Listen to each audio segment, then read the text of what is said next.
This is a relay project. Real Talk starts right now. Here's Ryan Jespersen.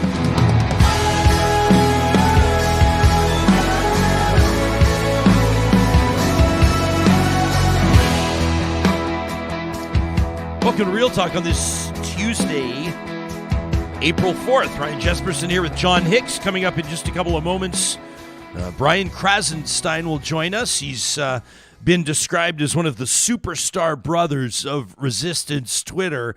If you're living in Canada and you pay attention to American politics, most certainly if you're living in the U.S., you probably know who the Krassenstein brothers are. They're the founders of websites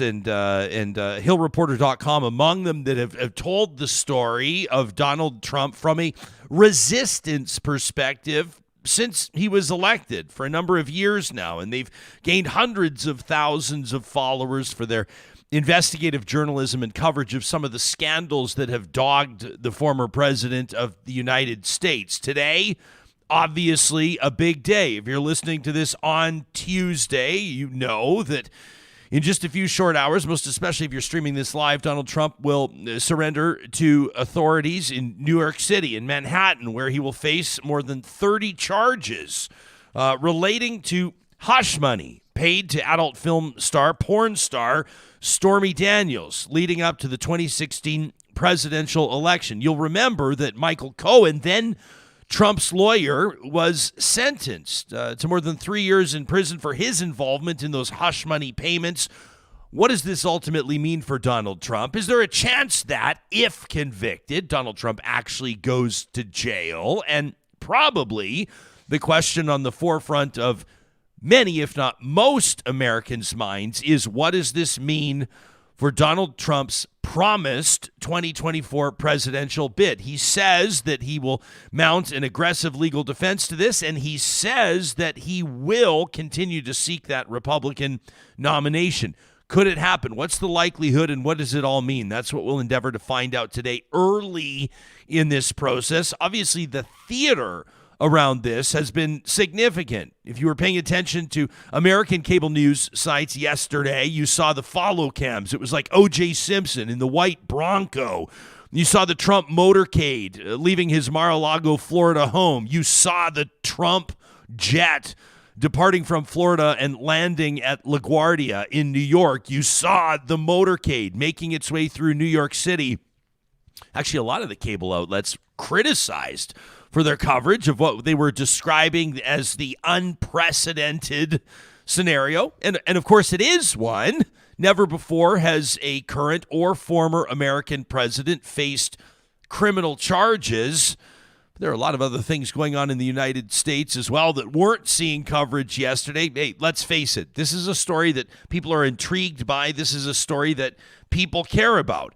And so we'll talk to Brian Krassenstein about that in a little bit later on in today's episode. In about 25 minutes, half an hour from now, we'll check in with Emmy Award-winning talk radio legend Charles Adler, get his Canadian common sense perspective on this story. And then, of course, we'll get closer to home. We're going to talk about federal politics with Adler, and for sure I know he wants to talk about provincial politics here in our neck of the woods, our home province of Alberta, where Alberta Premier Danielle Smith is threatening legal action against Canada's national broadcaster, against the CBC, for its continued reporting of Danielle Smith's conversation on the record. We played you some of it last week with controversial Calgary street preacher Artur Pawlowski, where Danielle Smith talks about the charges that he's facing. At that point, he had yet to be tried. This was about a month before his trial back in February, stemming from his involvement, his incitement, so alleged prosecutors, in that Coots border blockade. You remember that one? This is when the Ottawa occupation was happening. It's when the border was shut down, not just in Ontario, heading from Windsor down into Detroit, but of course also outside Lethbridge in southern Alberta. That border blockade is the one that led to the RCMP raid. You remember that on the trailers where they found all those weapons, and of course those charges have been laid as well, very serious charges. Alberta's premier talking to Pawlowski about this, telling him that this is something that she's been dedicating almost weekly attention to. The CBC's reporting on it, alleging that the premier has been reaching out to prosecutors. She says that's not the case, and she's refusing to take questions about it. As a matter of fact, Johnny, if you don't mind loading up that video, here's what Alberta's premier had to say just a short time ago in talking to reporters. They're still asking about it. They still have questions for obvious reasons. If you live in Alberta, you probably have questions about it too. But she and her legal team say they're done talking about it, and they've told the CBC that if that story's not taken down, if an apology is not issued by April 28th, they're going to take legal action. Here was Danielle Smith in responding to reporters' questions just a short time ago. As you know, there's been a great deal of inaccurate, misleading, and likely defamatory reporting about my discussions with justice officials regarding amnesty for COVID prosecutions. I have been clear that neither I nor anyone within my staff have contacted any Crown prosecutors, as has been alleged. Indeed, Alberta's Crown Prosecution Service has confirmed this to be true. To continue saying or suggesting otherwise is malicious, as this matter is now likely to be subject of legal defamation proceedings. I will not be commenting about it further, as per the advice of counsel. So that's Premier Danielle Smith's position on this. Now, you've had a lot to say about this as well, Real Talkers, sending us emails in to talk@ryanjespersen.com. We encourage you to keep that coming. There's one here from Russ that jumped out at us. Russ says, I wanted to chime in to my fellow Real Talkers and to the show about this Premier Danielle Smith, Artur Pawlowski video. He says, I think that there's an angle here that's just not getting talked about enough. And Russ, that's our wheelhouse. We want to make sure that we're talking about the stories that matter and getting the angles that aren't always being covered with so-called mainstream media, where the stories are short, the clips are short. They don't have the time nor the commitment to go into the more long-form conversations on these stories. Russ says, no, don't get me wrong. I'm not dismissing concerns of judicial interference. I'm not dismissing the Premier's attempts at threatening a lawsuit, to suppress further questions and discussion around this story. I'm talking about her deference to Artur Pawlowski. She says in that video, I've been watching your public advocacy for years. I'm very sympathetic, and I'm sorry to hear what they are putting you through. Russ says, let's revisit Pawlowski, shall we? He says the person that she's deferential to, the person that somehow gets 10 minutes of a premier's time on the phone with a promise for a follow-up, to be a focus of her efforts for some homework from the call.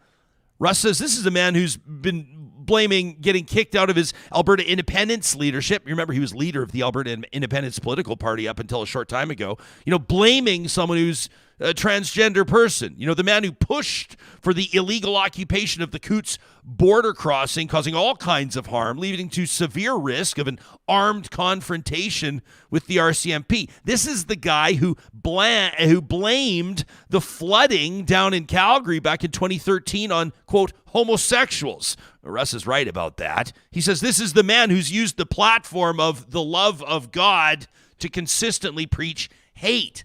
This is the character to whom the Premier is sympathetic.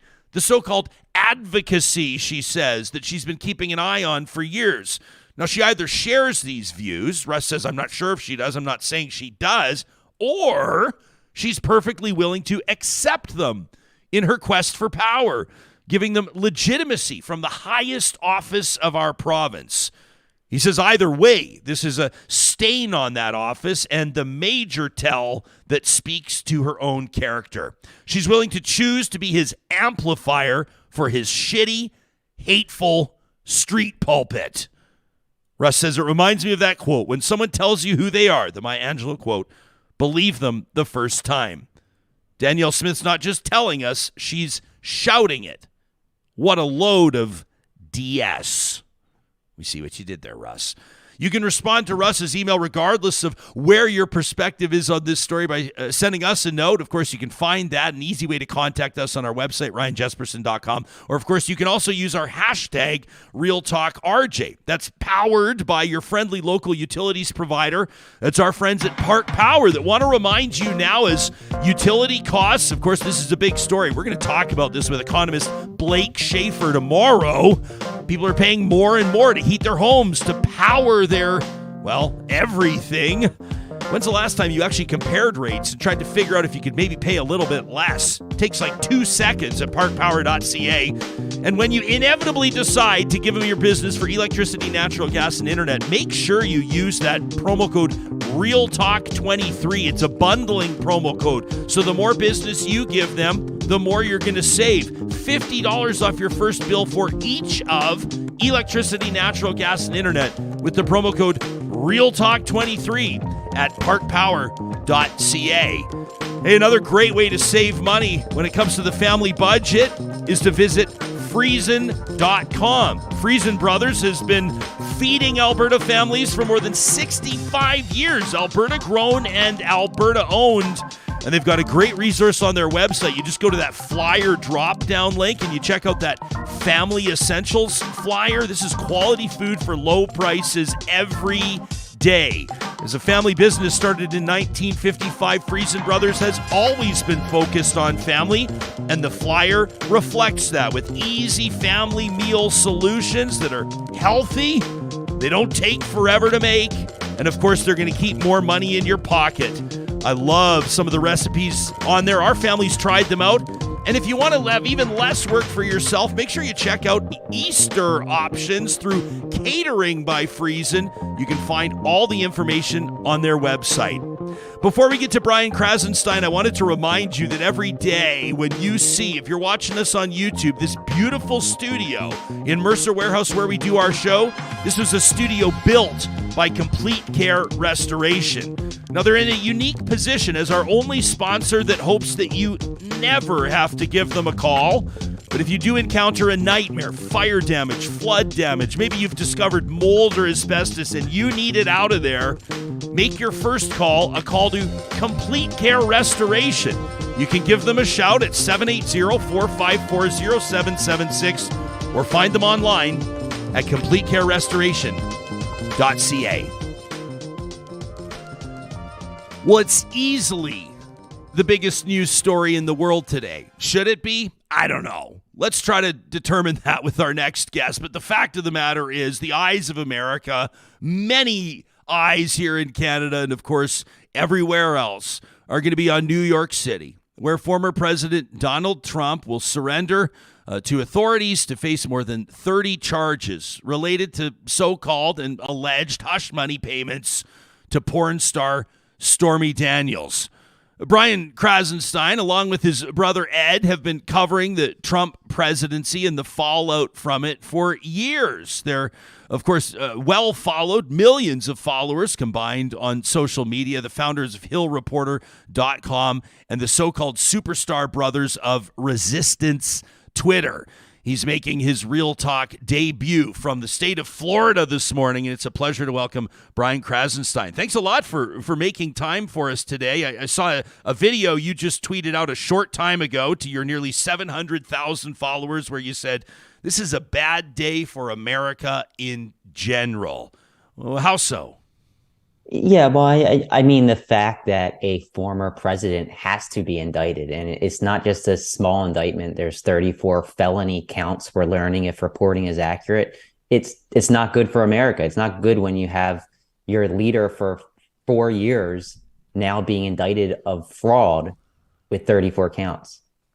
How are you? You're coming to us live from Florida. I'm assuming you're at your home right now. This is a state, obviously, a strong Republican state. It's a state that the former President Trump calls home.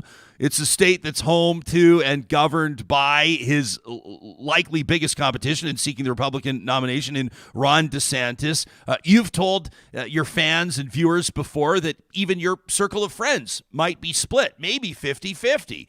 Between Trump supporters and those that aren't huge Trump supporters. What are you seeing in your home state right now? What's the vibe that you're picking up on? Yeah, I mean, Florida is definitely very Republican. It didn't used to be this way. The probably the last 4 to 8 years, it's changed. I think Trump had a big part in that. Overall, most people, most of my neighbors are against this. They're not happy that Trump is being indicted, and they think that it's political persecution. Most of them say, but I don't think the facts point to that. Yeah, they can claim that he's being indicted because of political purposes, but this has been an ongoing investigation. We've already seen Trump Organization convicted of 17 felony counts. We've seen the people around him, Alan Weisselberg, who was his CFO at Trump Organization, convicted and serving a sentence right now in Riker Island in New York. So even though the vast majority of Floridians think that this is political, I don't see it that way. What do you think ultimately the implications are here? Like Trump's promised a vociferous legal defense, and we know that if nothing else, there's going to be a ton of theater around this. People quite rightfully even this morning wondering, what's this going to look like for the NYPD today? Those were questions that people had for President Joe Biden yesterday. Will there be law and order here? Or are we going to have a melee on our hands? I would say that nothing's off the table. If you look back at January 6th and the way that Trump not just responded to that, but essentially incited it in the first place. What are you expecting to see over the next few days? Yeah, I'm optimistic that we're not going to see the violence that we did a couple years ago at the Capitol. I think that the way this played out kind of is going to lead to less violence. Trump said that he was going to be indicted 2 Tuesdays ago. It never happened. I think a lot of wind got out of the sail, and then the indictment kind of sprang upon us all, kind of unexpectedly. I think that the DA's office kind of led us to believe that it was going to be delayed another month or so. So I do think there's going to be people in New York City and Manhattan today protesting. I know Marjorie Taylor Greene and George Santos and some Republican Congress people are there. They're going to be protesting. But I think that Trump supporters saw what happened January 6th, 1,000 indictments it's led to. I think they're going to be more careful. I think that New York has plenty of law enforcement on the ground. I don't expect to see any major violence, and I hope I'm right.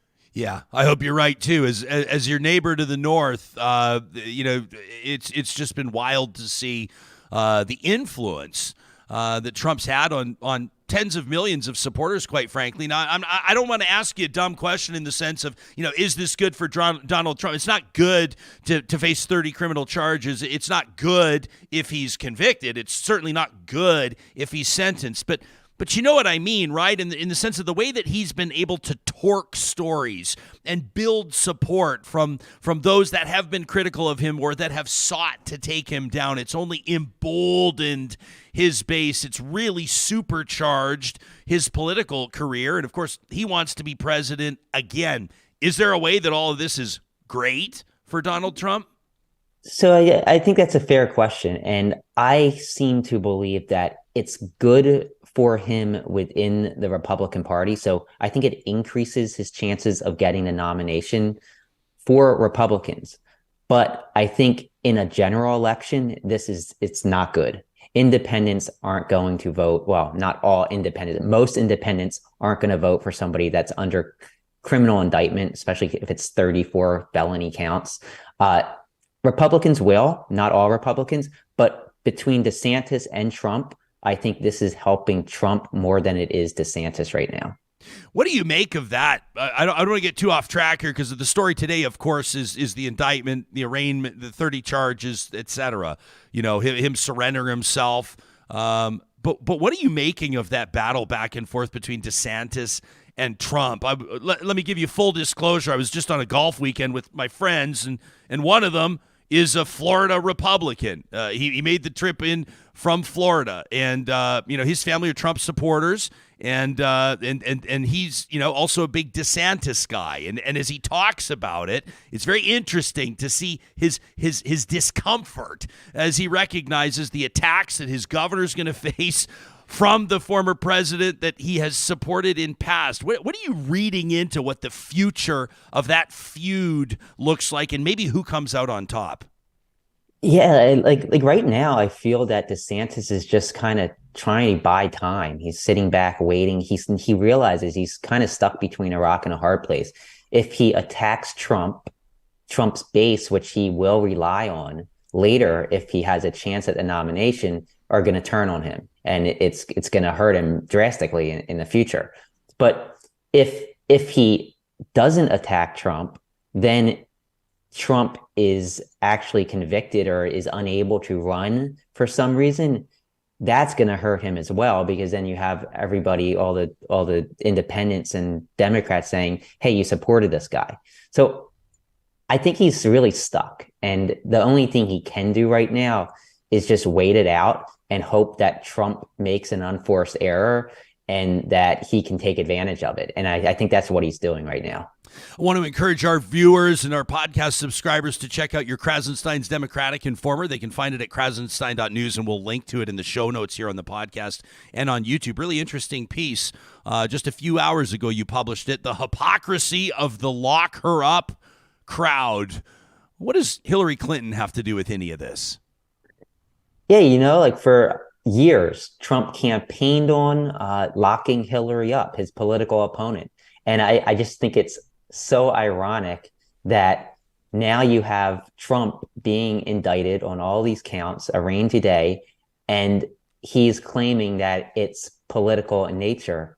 It's just funny that you had all these Republicans saying that Trump should politicize the DOJ and lock up his opponents.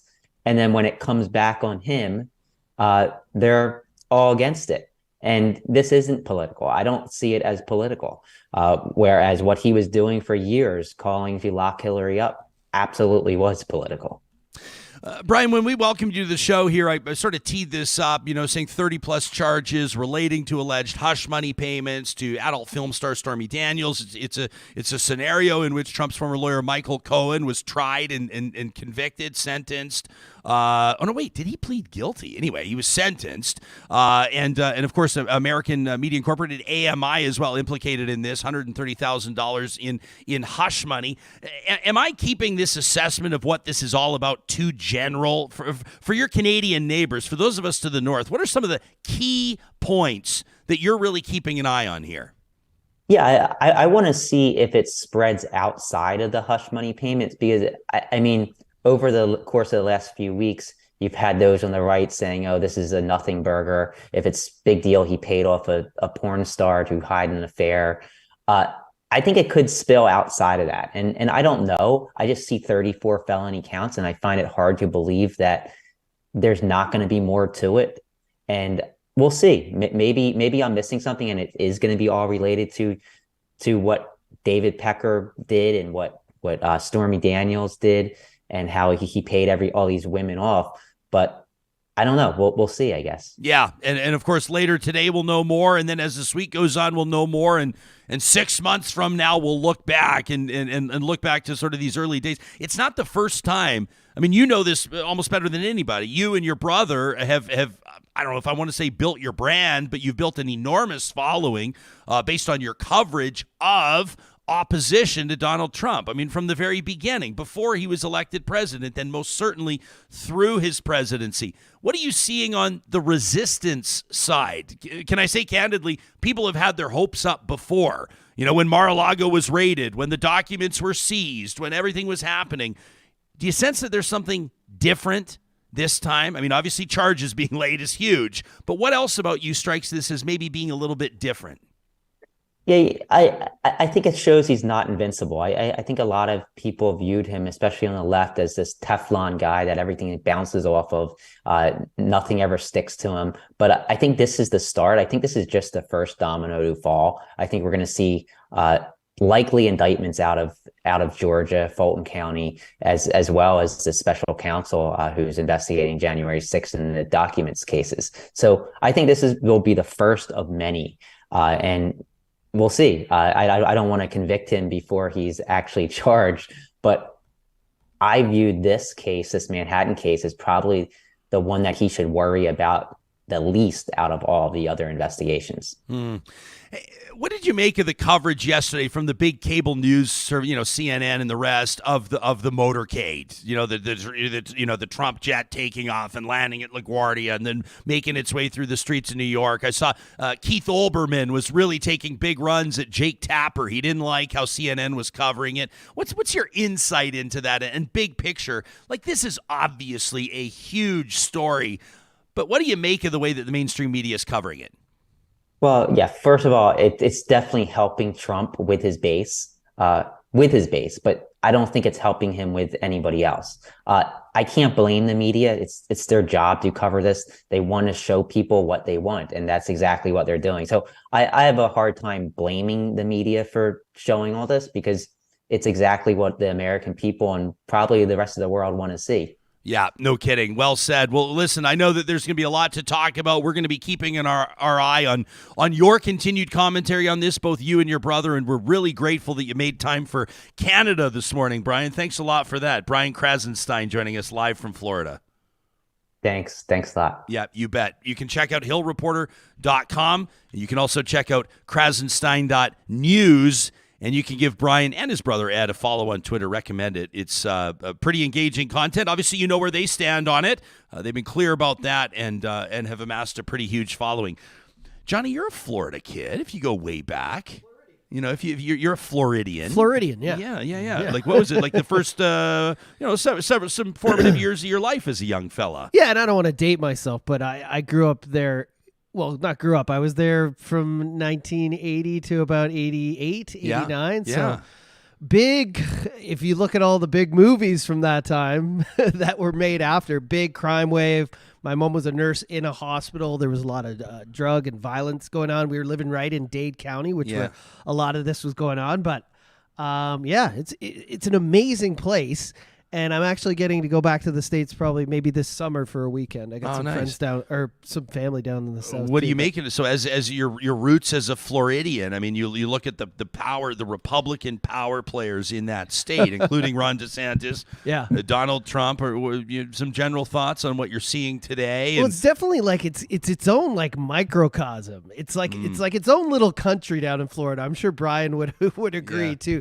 Like they have their own views. They want their own freedom. They want to be, they're very, like I said, loyal, or like Brian said, loyal. Like I think he's absolutely right. Like the majority of people who agreed with Trump before, supported him before, I don't think this knocks them off at all. Yeah, I think they think this is witch hunt number 2 of the same case over and over again, right before we get into, a run for the presidency next year. So yeah, well, you see, I mean, if you look on social media sites, in particular Twitter's kind of where like the news stuff happens. I mean, there's a little bit on Instagram, TikTok for sure, but yesterday it's like the Trump camp being like, this is bullshit. And then you've got this sort of the anti-Trumpers, if you want to call them that. I don't think it's necessarily like the Biden supporters. I think it's either like you're like for Trump or against Trump in a situation like this. Mm-hmm. But they're all cheering for him to be locked up forever, which probably isn't going to happen. Reading some commentary on this, and we don't know yet. Like there's a lot of speculation here. We're chewing the fat a little bit, but are there chances that Donald Trump winds up behind bars?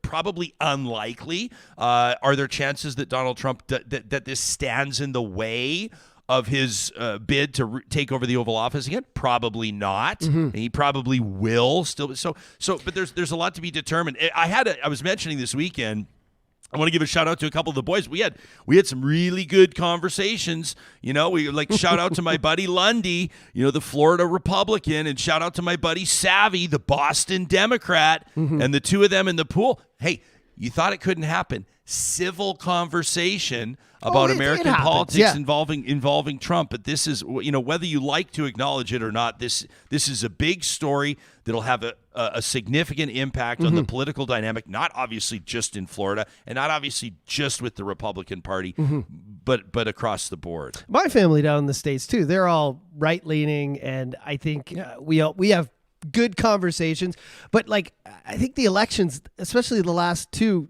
times around, they're so close, right?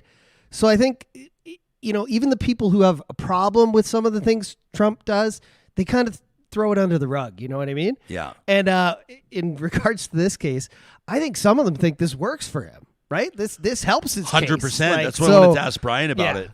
I agree. I think that, I mean, it's not great if you're convicted, and it'd be certainly not great. But that's unlikely, for like him you said. if he goes to jail. But absolutely, it's great. I think it plays for him. Spin the narrative. I mean, are there parallels here? I don't want to be too loosey-goosey, and we'll talk to Charles Adler about this in just a second. It doesn't make sense to parallel these two stories, but it's interesting right now. If you look at closer to our home, Alberta Premier Danielle Smith, and this video, it was a phone call of her. It was released on video. Reporters, giving a bit of a tip last week, about a week ago or so, about this conversation with this controversial. I hate that I'm calling him this street preacher. He's not like, this guy is not. I don't know what to call him. Like, well, if you grew up with, like, if anybody that grew up in the faith tradition, you grew up with your pastor that most likely, I mean, here's a loaded situation depending on, your situation. But this is not a guy that's like going out of his way to help people. This is a guy that's blaming natural disasters on the LGBTQ community. This is a guy that's kind of a fire, like he's not, so I always try to put pastors in air quotes. I'm using my fingers here. Pastor Artur Pawlowski. Well, and we referred to him as that, but I noticed, like, even in news stories, nobody's calling him pastor. No. Like, in the I think if you say street preacher, it sends a bit of a message, because nobody really likes the street preachers. See a guy on a box with a megaphone. Not a lot of people have problems with pastors, but I've got real problems with street preachers. So does that work out okay? But the same sort of a thing with Danielle Smith, where 100%. this is an unflattering situation for her. It's a tough situation for her. You read some of the, to bring this conversation closer to home here, commentary now from can I say, small C conservative pundits like Rick Bell, like Rob Breckenridge. They're all acknowledging this is not a good look for Alberta's premier. This is not a good situation for the United Conservatives. But what's she doing? She's threatening to sue the CBC. Yeah. Right? She's telling Albertans, we believe that this is a case for defamation, and unless the story is retracted, which it's not going to be. But it works great for her. And, like, yeah, you have to investigate wrongdoing, like they're doing down in the States with Trump, like they're doing here with Danielle. I know they're not investigating anything yet. They've kind of gone through it. But does it do the opposite? You know what I mean? It can embolden a base. It can embolden a base, and especially if your message is that, a politician or a business leader claiming that they're being unfairly treated, claiming that they're playing, they're being forced to play by a different set of rules, then a story like this can serve them, of course. Justin on our live chat says, Jespersen, why would it be a given that Trump's not convicted? That's not what I'm saying. I'm saying that it's not likely that he's going to serve time. He could definitely be convicted. He could be fined. He could be placed on probation. We don't know yet. We don't even know what the charges look like behind yet. Bars, unlikely. He's not going to go to maximum security prison for 14 years. Not and at all. it's, I mean, hey, maybe I'll be proven wrong, and what a story that would be. Interesting comment here from Alyssa as well, who says, TikTok's where a lot of news is discussed these days. She'd say, I recommend people going to TikTok over regular media outlets. She says that's also why the U.S. is so gung-ho to ban it. I don't know about that part. I think that the Chinese involvement in TikTok is probably a bigger story. But, Alyssa, you're right. Everybody that is on TikTok, follow Real Talk RJ on TikTok. Johnny's doing a great job with our account over there. You can also subscribe and follow Real Talk on Instagram. Same handle, Real Talk RJ. And, of course, you can find us on Twitter as well. Charles Adler's coming up in less than 2 minutes. This conversation is presented by our friends at the Dairy Queens of Northwest Edmonton and Sherwood Park. I'm talking about the locations in Edmonton, Palisades, Nemeo, Newcastle, Westmount, and in Sherwood Park. They just revamped it. It's a beautiful location on Baseline Road. Michael Lieber, who owns that one, told me it's one of the 5 busiest DQs in the country. What? Unbelievable stuff, and they are earning the return business of their loyal customers for good reason, because they're helping people celebrate the big days in their lives with DQ cakes, and of course a lot of other options as well. The Blizzard cake, you got the Treatza pizza, and don't forget the signature stack burgers if you're looking to sink your teeth into a nice filling lunch or dinner without doing all the work. The best part about the DQ cakes, any occasion, is a happy occasion, and it's happiness however you want it. If you're in a hurry, you can pick up a ready-made DQ cake or a DQ Blizzard cake at many of the participating stores. And if it's a special occasion, you can call ahead for a custom cake. You can find all the details by visiting our friends at the Dairy Queens of Northwest Edmonton and Sherwood Park. Hey, It's getting warmer here. It's getting warmer in our home province, and of course that means people are going to start thinking about spending more time outside in their own special spaces, front yards, backyards. But is it ready for you? Are you ready to host the family or your best friends this summer? Or does it maybe need an overhaul? Enter Eden Landscaping. They bring outdoor spaces to life. And if you're one of these people, these unfortunate souls, just like us, just like our family, that's dealing with a stubborn or persistent issue, in our case, it's drainage in our backyard. Anytime we get a big, heavy rain, it's just an absolute mess back there. Mike and his team at Eden Landscaping pride themselves on being problem solvers. That's right. If you have a construction problem that needs to be fixed, maybe it's a retaining wall, maybe it's some seepage, go ahead and visit landscapeedmonton.ca today to get the ball rolling on a conversation with Eden Landscaping.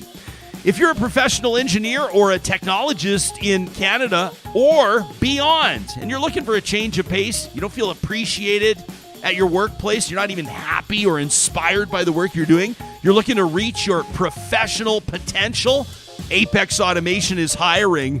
This is a company that's tripled the size of its team over the past few years. Why? Because they are leading the charge on automation projects across the country and into the U.S. You can find them online at apexautomation.ca. Learn more about the projects they're carrying out, what they're doing in engineering and fabrication and automation. Really cool stuff like control rooms and autonomous vehicles. They're working in thermal heavy oil. They're working in mining. They're working in electricity generation, in chemical facilities. And of course, they're doing so much more as well. I always like to mention they're working in brewing. That's right. They're keeping Canada's brewers automated and efficient. You can learn more about the careers available today at apexautomation.ca. And a shout out to our friends at Local Environmental Services. What a trash talk just this past week. It was on Thursday. That was one of my favorites of all time. People just lighting the fuse and letting them rip. Trash Talk is presented every single week right here on Real Talk by our friends at Local Environmental Services. Of course, across Alberta and Saskatchewan, they're encouraging you to keep it local. You can learn more about what they do, including their story as a family-owned business. It is totally different doing business with local than some of the big guys. They believe that communities deserve better. That's why local owners live, work, and raise their families in markets the company serves. You can learn more today at localenvironmental.ca. Well, I've described it as the biggest story in the world today. Donald Trump surrendering to authorities to face more than 30 charges. Let's see if our next guest agrees. He's been bringing his brand of Canadian common sense to stories that matter for decades. And he joins us on our first show every single week. It's Emmy Award-winning talk radio legend, Charles Adler. How the hell are you, pal? To you, my friend, to you. Is that a glass of wine? It looks like a glass of wine, and that's what matters. Because this is I'm told by experts. Okay, I know that a great guy years ago. One day you'll interview him. His name is Tom. Okay, and he does stuff for the Atlantic, and he's a former professor, and he's written a number of books. One of the books was Death of Expertise. Yeah, right? I know. And for people who still read.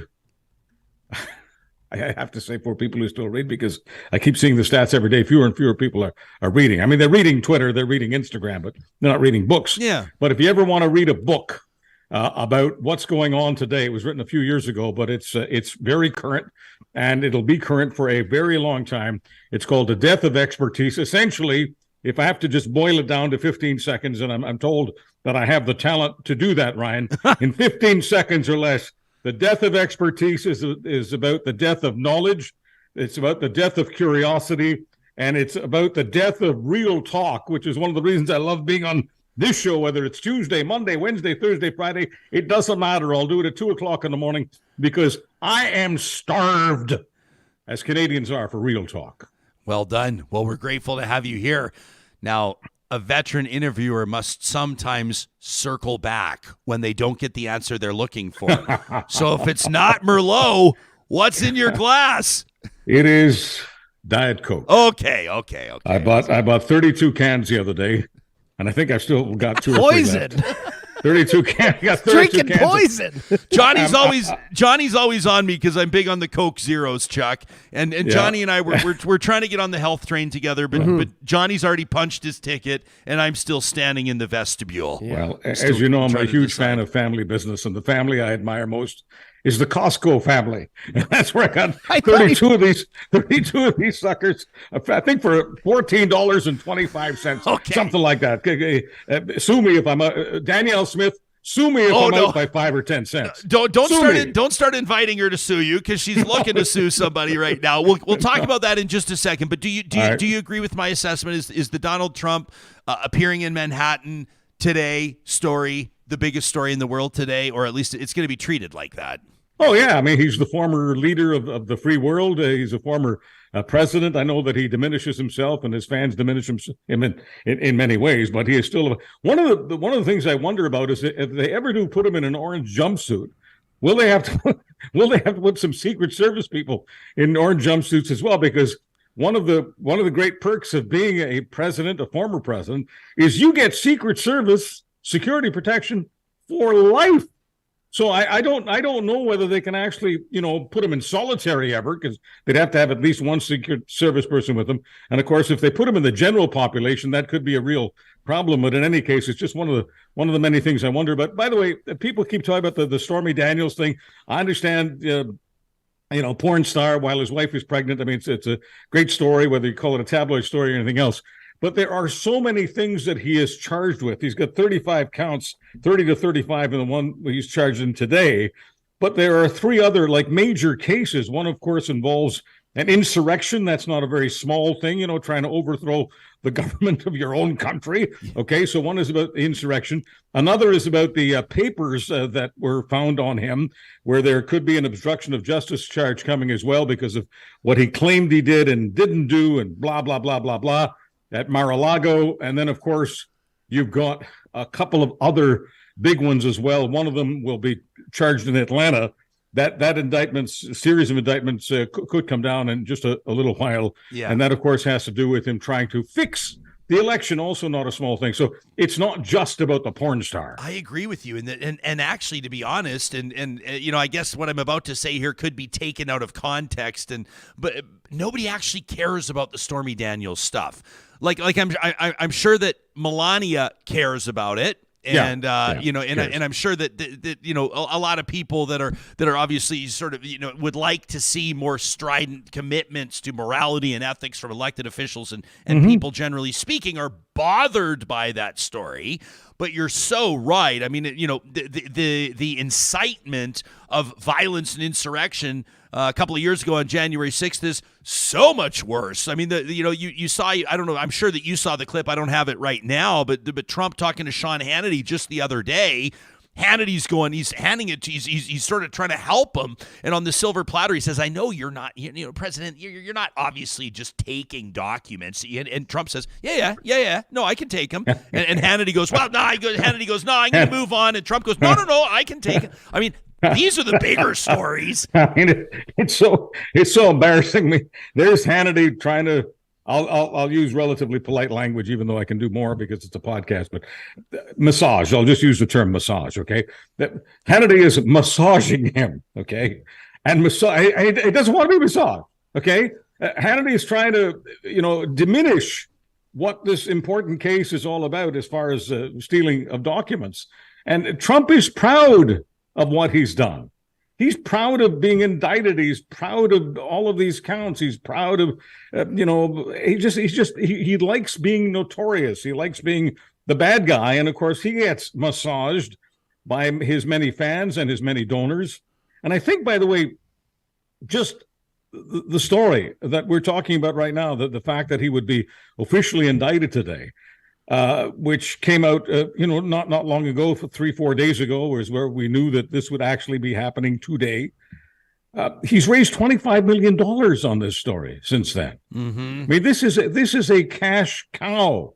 I don't use that term because the Jespersen family for several generations has been involved in dairy, but it is just a massive cash cow. I mean, he's yanking on the udder. I know that we have machines doing that now, but humor me. He's yanking on that udder all day long, every day.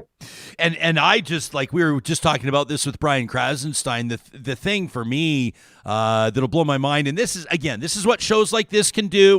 We're speculating, we're shooting the shit. This is how people talk over coffees or beers. Yeah. This is us just chatting.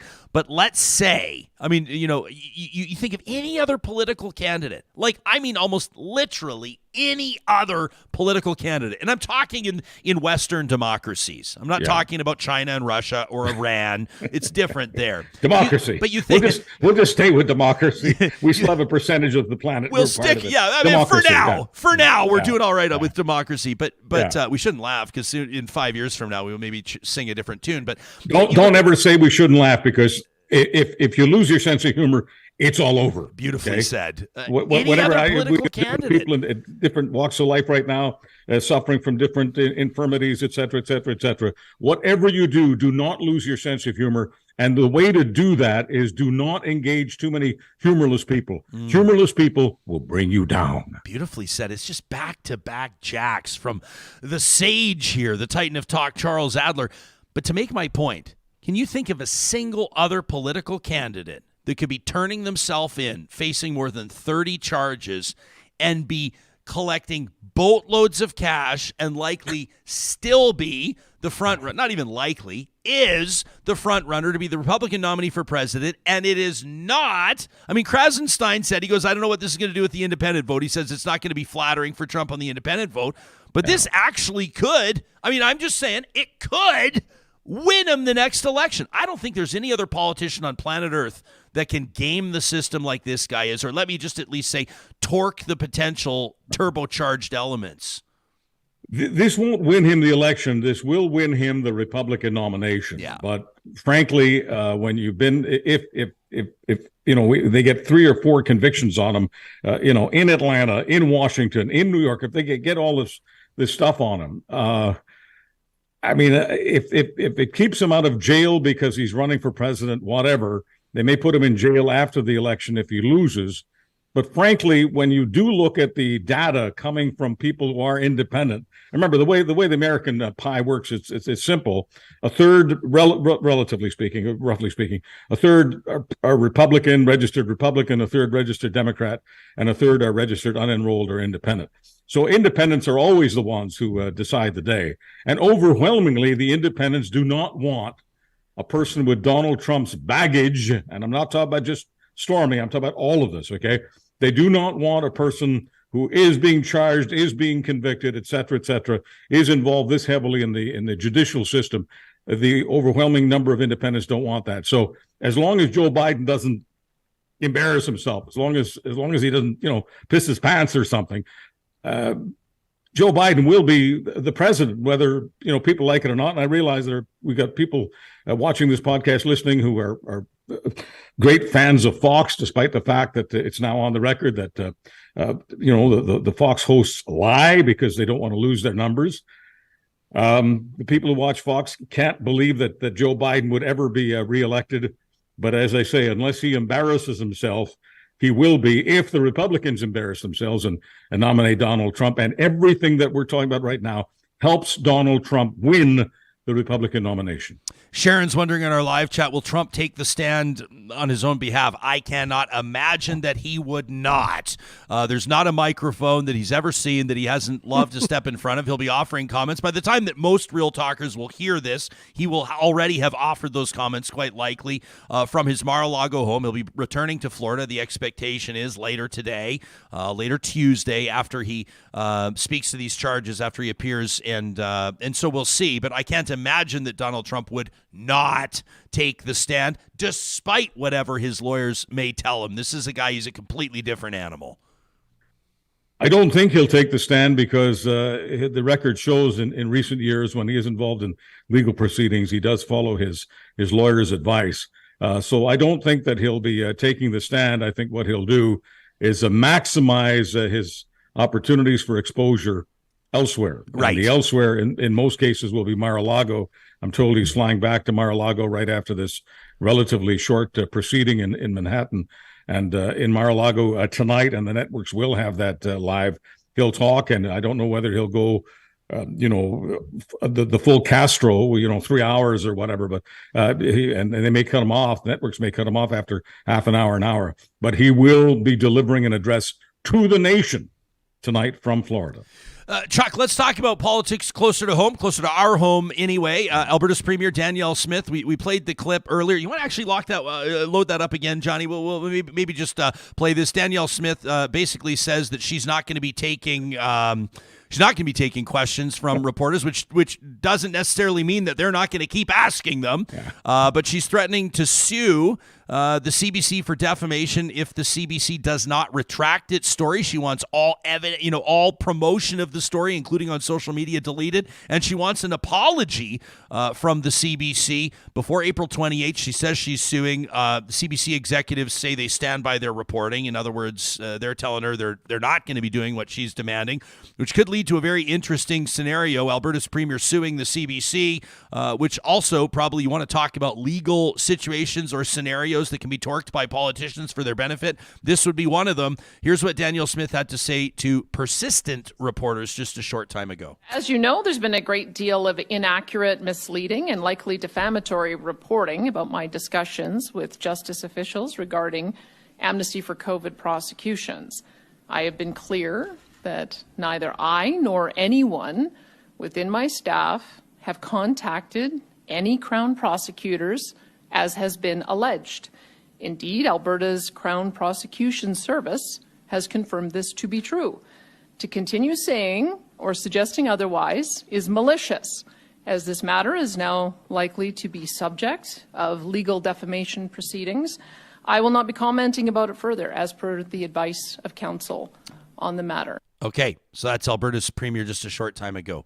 Over to you, Chuck. Let's just talk about process for a moment. I don't want to bore people, but we are talking about the justice system. We are talking about process. This isn't the government of Alberta suing CBC. This is Danielle Smith suing CBC. Yeah, Danielle Smith is the premier, and she's using government resources, so people may object to government resources being spent on this. But putting all of that aside, if she actually goes ahead with a suit, which she hasn't, she's threatening. But if she actually goes ahead, she has to go into a discovery process. Ryan, do you want me to spend much time on discovery? Let's get into it. I think that's what people want from Real Talk. Okay. It's what they want from our conversations. It's what are the details that matter? Well, I've been in discovery. I don't know if you've been in discovery, Ryan. Many people who are watching or listening to this have been. And you and your lawyer go up against the other person and the other person's lawyer. So Danielle Smith would actually have to show up because this is about her. She says it's not about her, but it's only about her. And she's got to sit there with her lawyer. And the other lawyer, in this case, the CBC lawyer, gets a chance to ask Danielle Smith, because it's discovery, by the way, there are no rules. They can ask her anything they like, anything that even remotely resembles what we are talking about here, because it's the discovery process, which is much more open than the public court process, where lawyers can object and judges can offer to affirm or deny their objections. So the CBC lawyer gets 50, 100, 200 free throws at Danielle Smith, and it does get recorded. Does Danielle Smith want to go through discovery? I would bet everyone's ranch in Manitoba, Saskatchewan, and Alberta, okay, every ranch on the prairie, I'll bet all of them that Danielle Smith never wants to go into discovery with a CBC lawyer. The threat of defamation is one thing if you're suing somebody or threatening to sue somebody that can be easily influenced, or somebody that doesn't have existing legal representation on retainer, or somebody that doesn't have deep pockets, or somebody that doesn't have the journalistic or editorial experience to already vet stories before they're released, forecasting or looking ahead into the likely or possible scenario that they could be sued. This is different than threatening to sue a podcaster or threatening to sue a blogger, which has happened in the past by politicians. This is a completely different situation, going head-to-head against the CBC, and they're not flinching one bit, which I think could make this an interesting standoff, because Danielle Smith or her team has put a date out there, Charles. They say April 28th. If they don't get what they want, they're moving ahead. Yeah. She's put herself on the clock. Well, she's siding with the street preacher. That's on video and audio. The street preacher is a homophobe. He's many other things. but he's a homophobe. He tries to turn every single situation into one in which he can slam members of the LGBT community. How many questions does Danielle Smith want to answer? Because she's on videotape saying that she has watched him for years and admires his public advocacy. How many questions does Danielle Smith want to answer in discovery with a CBC lawyer, in her opinion, badgering her, but with a CBC lawyer asking all kinds of questions about why it is that Danielle Smith admires a homophobe as much as she does? Does she really want to go through that? How bad of a story do you think this is for the United Conservatives approximately 2 months out from an election? I think it's a horrible story because ultimately, conservatives do want to vote for someone who's conservative. Danielle Smith, with this story, regardless of what she's saying about the law and how she's not answering questions, et cetera, regardless of how much she tries to, I guess, believe that she can control her fate and control the story, conservatives don't see her as a conservative. Yes, I realize that some do, but many others see her as a radical. Many others see her as a loose cannon. Many others see her as unstable. What is it about loose and unstable and disorganized and chaotic? Which one of those virtues, Ryan Jespersen, would you call conservative virtues and conservative values? The thing, we read an email from a real talker by the name of Russ, Chuck, virtually out of the gates today. And Russ was just talking about, he said, the comment from the premier and people that haven't heard that video, you can go back to our episodes last week and you'll be able to hear some of this conversation with Alberta's sitting premier, talking to a guy. This is a month before his trial. And as you mentioned, talking about she's been watching his public advocacy for years. She says, give me time on this. She says, I'm going to take another look at this. Would you give me some time on this? I asked I made the observation last week. I mean, it almost comes across, it almost seems like she's working for him.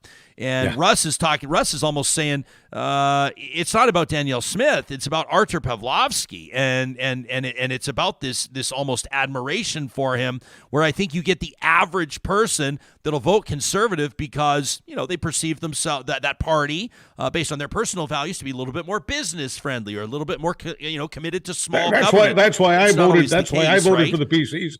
That's why I voted for the PCs when I was in Alberta, because I'm a small business, family business. Everything I talk about. I mean, I can't talk about anything for more than 30 or 60 seconds without talking about entrepreneurs and small business. Another reason why, pardon me for stroking here, but it's just a fact. This is the most small business friendly podcast in North America, which is one of the reasons I'm proud to be on it. And someday I have no doubt that this particular segment that we're doing right now will have a sponsor, a flagship sponsor, an Alberta-based sponsor. Likely. I love that idea. But the point is that conservatives naturally vote for a party called the United Conservative Party. But when the United Conservative Party becomes the United Crazies Party, and this has been a problem that Danielle Smith has had for a long time. She has said it in her own way. I just don't have the exact quote handy. Maybe you do, Ryan. She has said that she doesn't have the right GPS, the right compass, the right radar for crazies. Her crazy compass, if you will, isn't wonderful. And so she gets attracted to these, and I'll be polite here, these eccentric people. And her attraction to eccentricity and marginal and people like the street preacher, her attraction to people like that gets her into trouble over and over and over again. And once again, to peel this back to what's considered conservative, none of it is considered conservative. You can catch Charles Adler weekly here on Real Talk, typically on Mondays, unless we don't do a show on Monday, in which case you'll hear him on Tuesdays like you are today. It's always our pleasure, Chuck. What are we doing here? We're gonna make this a week. On behalf of the angel over my shoulder. You always refer to it, but let's face it, some of what we do here is visual, and unless people can see it, so just on behalf of the angel over my shoulder, thank you so much for everything that you do for Canadians, Americans, and people all over the world who listen to Real Talk every single day. Love you, buddy. We'll talk to you again in a week. That's Charles Adler. Give him a follow on Twitter at Charles Adler. And, of course, he'll be back here on Real Talk next Tuesday, of course, because we will observe, as I said in my weekly email that went out to our subscribers, it's free to get to. You go to ryanjespersen.com, scroll to the bottom of the page. You can subscribe to our weekly email there. It gives you some insights into some of the highlights in recent episodes, what's coming up in future episodes, and sometimes some perks. And mentioned as well, of course, that as we observe the Easter stat holidays on Friday and Monday, you'll hear Charles Adler again here on Real Talk a week from today. That's next Tuesday.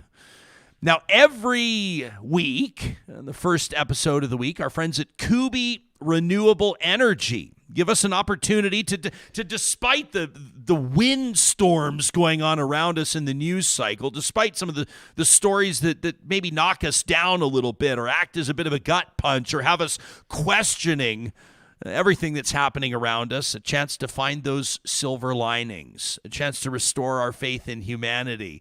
Presented by Kuby Renewable Energy, it's a tradition we call Positive Reflections. And I am so excited to read this message received to our email inbox. That's talk@ryanjespersen.com by Real Talker Garth. And Garth, the minute we received this, we knew exactly when we were going to read it to your fellow Real Talkers. It was here in Positive Reflections because you have made our day with what you shared with us. Garth said, I started listening to Real Talk in podcast form last October. And Garth says, now I never miss an episode because I find it to be very engaging and it keeps me informed while also giving me a deeper sense of connection to my province and my country. He says, I go through a range of emotions while listening to you, Ryan, and sometimes I'm angry at the way that you present certain political issues, but I respect what you do. Thanks, Garth. He says, however, 2 shows recently have brought me to tears and have infused even more respect into what you're doing with the show through this platform. The respect and honor that you showed those fallen Edmonton police officers, as well as welcoming that kid into studio, the one that survived that cougar attack near Rocky Mountain House. Garth says, as a father of 2 young kids, I appreciated the way that your show got down on one knee and looked him in the eye and truly paid attention to that little kid. Garth, I can't thank you enough for that. But Johnny, here's the real beauty of this email. Garth says, Real Talk has inspired my family to help another family with their grocery bill. Wow. Once a month. He says, Real Talk transmits a bond. It creates connections. And it has prompted me to slow down and look and truly listen to the people all around me. And for that, I say thank you. That from Garth. What?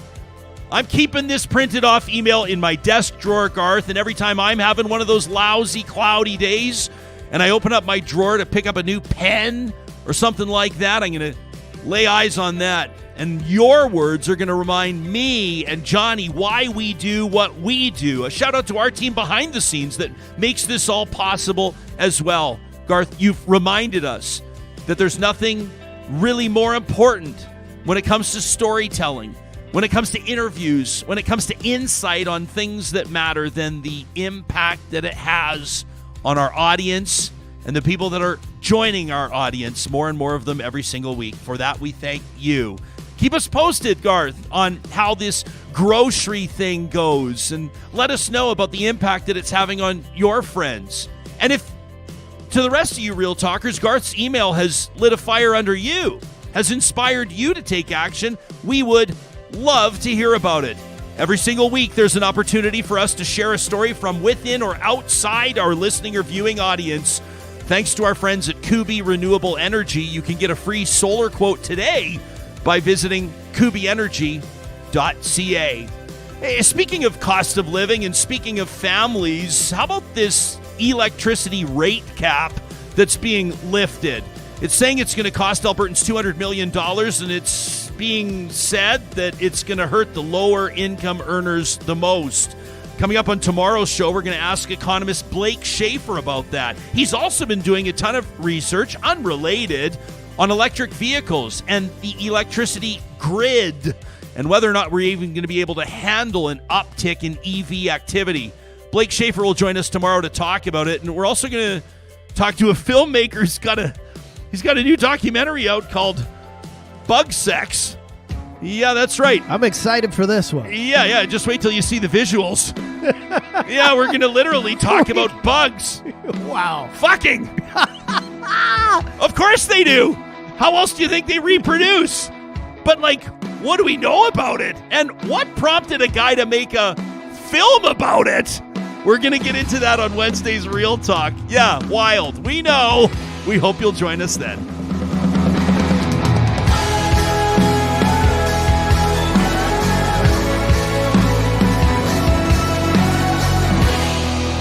Real Talk is hosted by Ryan Jespersen, executive producer Josh Dunford, technical producer John Hicks, general manager Katie Cook-Chivers, account coordinator Lawrence Derlego, human resources Lena Shepard, website design Mike Johnston, voiceover by me, Carrie Skelton. Real Talk's editorial board is Supriya Dwivedi, Ahmed Ali, Brandy Morin, Ann Castleman, Corey Hogan, Harman Kandola, Catherine O'Neill, and Chris Henderson. Member Emerita, Julie Rohr. Real Talk is recorded in Edmonton, Alberta on Treaty 6 territory, the traditional and ancestral territory of the Cree, Dene, Blackfoot, Saulteaux, and Nakota Sioux, home to the Métis settlements and the Métis Nation of Alberta. Real Talk is a relay project. For more, check out ryanjespersen.com.